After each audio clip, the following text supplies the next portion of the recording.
धनबाद के गया पुल अंडरपास में लंबे समय से बन रहे खतरनाक गड्ढों ने आखिरकार सांसद ढुल्लू महतो को भी सड़क पर उतरने को मजबूर कर दिया। शुक्रवार को भाजपा कार्यकर्ताओं के साथ सांसद ने खुद बेलचा उठाया और श्रमदान करते हुए सड़क की मरम्मत शुरू करवाया। बताया जा रहा अंडरपास के इन गड्ढों के कारण आए दिन वाहन दुर्घटनाग्रस्त हो रहे। कई बार शिकायत और निरीक्षण के बावजूद हालात जस के तस बने रहे। हाल ही में उपायुक्त और विधायक राज सिन्हा ने मौके का मुआयना किया था, लेकिन कोई ठोस कार्रवाई नहीं हुई। आखिरकार सांसद ने खुद मोर्चा संभाला, कई हाईवा से डस्ट और मिट्टी मंगवाकर गड्ढों की अस्थायी भरवाई करवाई। इस दौरान मीडिया से बात करते हुए जिला प्रशासन राज्य सरकार पर लापरवाही का आरोप लगाया और चेतावनी दिया, केंद्र सरकार कार्यों में इसी तरह विलंब होता रहा तो भाजपा आंदोलन का रास्ता अपनाएगी। गया पुल अंडरपास की मरम्मत के अस्थायी इंतजाम भले फिलहाल राहत दे, लेकिन इलाके के लोग अब अस्थायी समाधान की उम्मीद लगाए बैठे हैं।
आप वहाँ जाके कर भी नहीं कीजिएगा, जब खो लीजिएगा तो काम कहाँ से यही हाल है। सरकार ने कोई माय बाप नहीं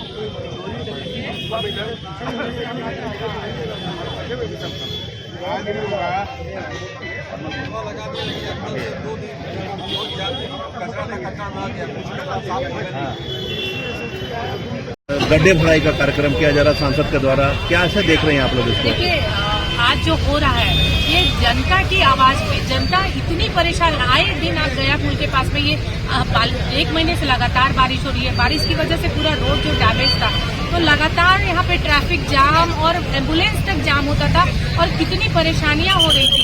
तो हमारे आदरणीय ढुल्लू सांसद में जो हमारे ढुल्लू महतो जी सांसद है, उन्होंने जनता के लिए सोचा और आज रक्षाबंधन के दिन उन्होंने समय निकाल के ये अभिषेचन चल रहा है जबकि उनका, लेकिन वो जैसे ही आए और यहाँ पे देखे कि इतनी परेशानी हो रही है तो परेशानी को दूर करने के लिए उन्होंने बोला कि नहीं, यहाँ पे निदान निकालना है। और ये अभी जो भराई का काम हो रहा है, उसके बाद यहाँ पे अभी उन्होंने डीआरएम से भी बात किया कि इसका परमानेंट सोल्यूशन होना चाहिए, और नहीं अगर सोल्यूशन होता है तो हम लोग 20,000 लोग मिल करके बैठेंगे और पूरा रेलवे आपका पूरा जाम कर देंगे यहाँ से वहाँ तक, चाहे वो जीटी रोड जाम करना हुआ, चाहे ट्रैक जाम करना हुआ, लेकिन हमें निदान चाहिए। तो उनकी आवाज जनता के लिए उठती है और यहाँ से लेके सांसद तक वो पूरा जनता के लिए। लेकिन जिला प्रशासन ने किया था निरीक्षण और उन्होंने बोला था कि यहाँ काम। देखिए, जिला प्रशासन ने निरीक्षण किया, खानापूर्ति होती आ रही है सरकार की, ये झारखंड सरकार की फेल्योर जो खानापूर्ति जो चल रही है ना, वो पिछले कई वर्षों से हम लोग भी देखते आ रहे हैं। खानापूर्ति का काम होता है। अभी आपने देखा यहाँ रोड बना, कई महीनों तक जाम रहा, जाम की समस्या भुगते हम लोग, और बनने का, गया पुल बनने का काम हुआ, वो पुल सारा बना, ओवरब्रिज, और ओवरब्रिज का क्या हाल हुआ आपने देखा होगा, गड्ढे उसमें भी पड़े हैं। आप लोग ही मीडिया के माध्यम से ही पता चलता है कि कहाँ क्या सच्चाई, क्या झूठ है। तो ये चीज आपको प्रत्यक्ष दिख रहा है कि यहाँ पे हम लोग पूरे के पूरे लोग ये इसलिए खड़े हैं कि भाई धनबाद की जनता को इस समस्या से निदान मिले और उनको यहाँ पे आने जाने में जो संकरा रास्ता है वो टूटा फूटा है, बारिश होती है तो मतलब कमर कमर तक पानी आ जाता है, तो इसका निदान के लिए हमारे आदरणीय सांसद महतो ने प्रयास किया है और ये प्रयास सार्थक प्रयास है, क्योंकि ये सिर्फ दिखावा नहीं है, फोटो खिंचाने का काम नहीं है, यहाँ पे सार्थक प्रयास उन्होंने किया, तो इसकी जितनी प्रशंसा की जाए कम है। और हम लोग आदरणीय सांसद महोदय का हमेशा धन्यवाद कहेंगे कि वो लगातार यहाँ से वहाँ मतलब सड़क से लेकर सदन तक जनता की समस्याओं के लिए आवाज उठाने का काम करते हैं। आपने इनिशिएटिव लिया और सड़क मरम्मतीकरण का कार्य अपने स्तर पर शुरू करवाया है, क्या कहेंगे क्यों इसकी नौबत क्यों आई? देखिए, हमें लगता है कि आज कई वर्षों से लगातार इस गया पुल के नीचे जो रोड का स्थिति था, कितने लोग यहाँ पे गिर गए, कितने लोग एक्सीडेंट हो गए, कितने जाम की स्थिति इसी कारण से हुआ कि रोड गड्ढा हो जाने के कारण। और आज वर्षों से जिला प्रशासन तक ये मामला गया, मगर किस कारण से नहीं हुआ, या राज्य सरकार के कारण हो या राज्य सरकार के दबाव के कारण जो नहीं काम करना या करना है, ये हम नहीं बता सकते हैं। मगर हमने आज कुछ दिन पहले हमने जिला प्रशासन को आगाह किया था कि आपने राज्य सरकार से बात करके इन जो विशेष रूप से गया पुल में जो गड्ढा हो चुका है रोड में, उसको मरम्मत करवा दे, ताकि यहाँ पे जाम की स्थिति न हो, यहाँ के लोग परेशान न हो, कई लोग एक्सीडेंट हो गए, एक्सीडेंट न हो, आने वाला समय किसी तरह का परेशानी न हो। मगर ये उदासीनता देखते हुए हमने 8 दिन का समय दिया था जिला प्रशासन को कि जिला प्रशासन करवाए, मगर यहाँ जिला प्रशासन के कुछ लोग आए थे, यहाँ पे सर्वे करके गए, मगर कोई काम नहीं हुआ। हमने कहा था कि अगर शुक्रवार तक अगर नहीं हुआ, शुक्रवार 8 तारीख तक, 8 तारीख शुक्रवार तक अगर नहीं हुआ तो 9 तारीख को श्रमदान के माध्यम से हम करवाने का काम करेंगे। और आज भारतीय जनता पार्टी के एक कार्यकर्ता, इस क्षेत्र के तमाम हर सामाजिक संगठन के लोग आकर आज श्रमदान के माध्यम से और मशीनीकरण हमारे जो सहयोग किए हैं उनके माध्यम से हम लोगों ने ये काम करवा रहे हैं। और दुख और विडम्बना के साथ कहना पड़ रहा है कि किस तरह का विषय धनबाद लोकसभा क्षेत्र में बड़े बड़े समस्या के रूप में पड़ा हुआ है। हमने लगातार केंद्र सरकार के कई कैबिनेट मंत्री से, चीफ सेक्रेटरी से मैंने बात करवाया, स्वयं अपने सामने समक्ष रखकर ये बात आप लोग भी बात कर सकते हैं चीफ सेक्रेटरी झारखंड सरकार से कि आपको केंद्र सरकार के द्वारा हर कुछ देने के लिए तैयार है, राज्य सरकार जमीन उपलब्ध नहीं करा रही है, राज्य सरकार की उदासीनता के कारण कोई काम नहीं हो पा रहा है। कारण क्या है कि हम समझ से परे हैं। मैं अभी हमारे राज्य के मुख्यमंत्री हेमंत सोरेन जी के पिताजी स्वर्गीय शिबू सोरेन जी का देहांत हो चुका है, उनके क्रियाक्रम पार होने के बाद हम एक प्रतिनिधि मंडल जाके मिलेंगे और उनसे सहयोग का अपेक्षा रखेंगे कि सहयोग करें, ताकि धनबाद लोकसभा क्षेत्र झारखंड प्रदेश में विकास का काम केंद्र सरकार के माध्यम से और राज्य सरकार के सहयोग से हम कर पाए। मगर अगर नहीं किया तो इसके लिए जोरदार तरीके से आंदोलन करने का काम करेंगे। अगर आंदोलन के दरमियान इस क्षेत्र के लोगों का समस्या को निदान करने के दरमियान अगर जेल भी जाना पड़े तो ढुल्लू महतो कभी भी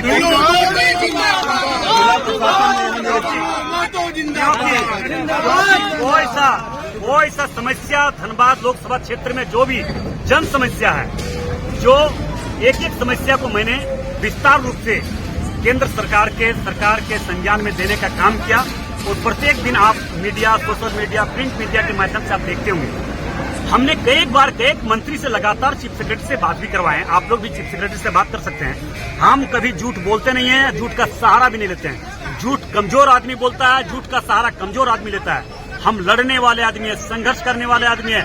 भारतीय जनता पार्टी के कार्यकर्ता, एक एक कार्यकर्ता दिन रात लोगों का सेवा समर्पित भाव से लगे रहते हैं। इसलिए मैं आप लोगों से भी आग्रह करना चाहेंगे कि राज्य सरकार के आप चीफ सेक्रेटरी से बात कर सकते हैं, ताकि उनसे सहयोग मिले। मैं दावे के साथ कह सकता हूं, राज्य सरकार 10% सहयोग करे, 90% का फंड और पैसा जो भी लगेगा केंद्र सरकार से दिलवाने का काम जिम्मेवारी एक जनप्रतिनिधि होने के नाते, लोकसभा के सदस्य होने के नाते, इस क्षेत्र के सांसद होने के नाते, इस क्षेत्र के गरीब, शोषित, पीड़ित, कमजोर जन समस्या होने के लोगों का उपेक्षा हमारे पर जो विश्वास है उस विश्वास पर खरा उतरने के लेकर हम आगे बढ़ रहे हैं और काम करेंगे। अच्छा, एक चीज बताइए दादा, ये उपायुक्त का निरीक्षण हुआ था, उपायुक्त जो निरीक्षण किए थे यहाँ पर, बोले हैं कि यहाँ पर कार्य होगा, तो क्या लग रहा है निरीक्षण केवल? देखिए, राज्य सरकार के पास हो सके फंड नहीं है, जिला प्रशासन के पास फंड नहीं हो सकता, इसलिए काम नहीं किया हुआ, क्योंकि उनको तो फॉर्मेलिटी निभाना ही है। वो सरकार को दिखाएगा, जनता के बीच में दिखाना चाहता है कि हम देखिए सर्वे कर दिया, हम काम करेंगे, मगर काम होगा कब? लोगों, कितने लोग एक्सीडेंट होकर उनका चोटिल हो चुका है, हॉस्पिटल में जा चुके हैं, कितने गड्ढे हो चुके हैं, कितने गाड़ियां खराब हो चुकी है, कितने बार जाम लग चुके हैं, कितने लोग व्यस्त हैं, मतलब त्रस्त हैं यहाँ के लोग। अच्छा, ये तत्काल हुआ, लेकिन अस्थायी समाधान को लेकर क्या? अस्थायी समाधान इस पर अभी हम लोग मोरम मिट्टी लगा बढ़िया से मोरम गट्टी पूरा बोल्डर दे के इस कर रहे हैं। इसको हो सके तो अगर नहीं किया अगर जिला प्रशासन नहीं किया तो 1 महीना के अंदर इसको पीछ भी करेंगे। प्रधानमंत्री से मिले थे 2 दिन पहले, तो क्या कुछ बातें हुई? प्रधानमंत्री जी ने आश्वस्त किए हैं, मैं फिर दावे के साथ कर रहा हूँ, केंद्र सरकार का दिल बहुत बड़ा है, समुद्र है, महासागर है, उसका तुलना नहीं किया जा सकता है।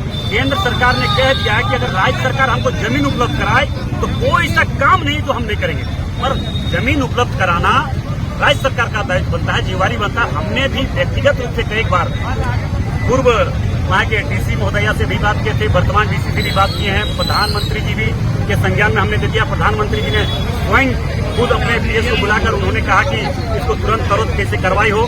मैंने उड्डयन मंत्री जो नायडू जी है उनसे भी हमने चीफ सेक्रेटरी से अपने सामने मैंने बात करवाया, आप लोग भी बात कर सकते हैं। जमीन उपलब्ध नहीं करा रहा है तो काम कहाँ से हो पाएगा? कोई भी काम के लिए, जैसे इंडस्ट्रियल कॉरिडोर के लिए भी अभी उन्होंने मांग किया है, वो भी काम हमने करवा देंगे धनबाद और बोकारो दोनों जिला में, मगर जमीन उपलब्ध राज्य सरकार करवाए। मतलब राज्य सरकार बाधा उत्पन्न कर रही है काम में? बाधा हम नहीं बोल सकते हैं, आखिर कारण क्या है ये हम नहीं बता सकते हैं। कारण जब तक हम सरकार से बात नहीं करेंगे तब तक हम किसी पर आरोप लगाने वाले नहीं है, हम गलत राजनीति करने वाले नहीं है।